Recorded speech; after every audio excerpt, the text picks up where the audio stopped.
We begin tonight with President-elect Donald Trump's team now being formed. Also coming into focus tonight, his plans on immigration, his proposed wall, and on the Supreme Court, Roe versus Wade. Also tonight, we are hearing from President Obama for the first time about that meeting at the White House, those 90 minutes together. He is asked, were there any surprises? And we start tonight with Mr. Trump's first choices, and they do not come without controversy. ABC's Tom Yamas on the new Trump team. Tonight, inside Trump Tower, one of the president-elect's top advisors now becoming the story. Stephen Bannon, former chairman of right-wing Breitbart News, now named chief strategist and senior counselor to the new president. Bannon upfront about his loathing for the political establishment. Don't believe the mainstream media. Don't believe the establishment. Do not believe the permanent political class. We are on the right side of history. Bannon, a champion of the alt-right, a conservative movement many say is fueled by racism, sexism, and anti-Semitism. The man who will soon shape the White House message published headlines like these. Hoisted high and proud, the Confederate flag proclaims a glorious heritage. Birth control makes women unattractive and crazy. And this one, calling conservative analyst Bill Kristol a, quote, renegade Jew.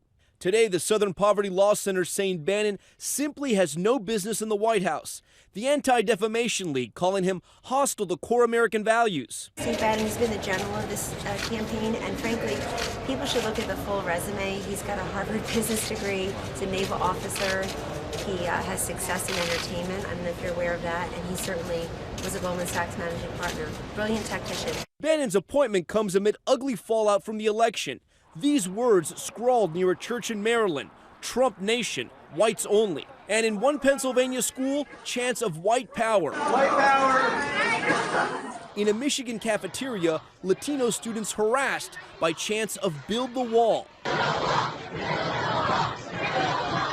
Trump asked about it on 60 Minutes. I am so saddened to hear that, and I say stop it if it helps. I will say this, and I'll say it right to the camera, stop it.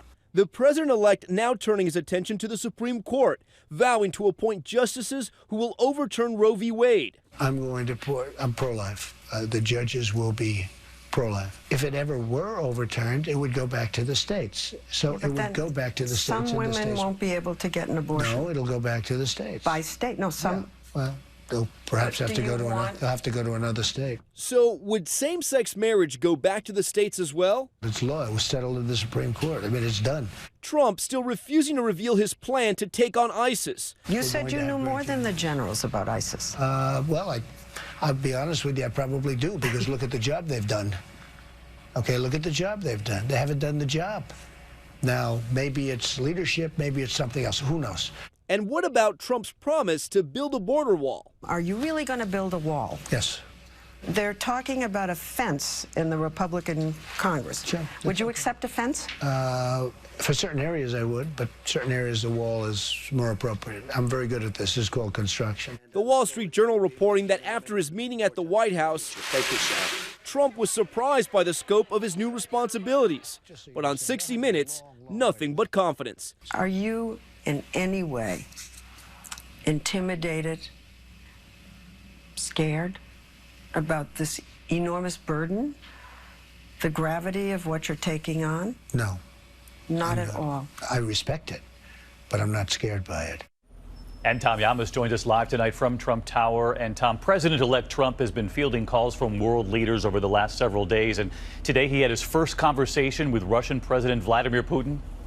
David, President-elect Trump's office says that Russian leader Vladimir Putin called to congratulate Trump about the election, and that Trump noted he wants to have a strong and enduring relationship with Russia. The Kremlin saying they will continue conversations over the phone, but they hope to have a face-to-face meeting in the future. Now, the transition process is underway. We mentioned Steve Bannon. He'll be an equal partner with White House Chief of Staff Reince Priebus, Trump tapping a D.C. insider to help him with Washington. David?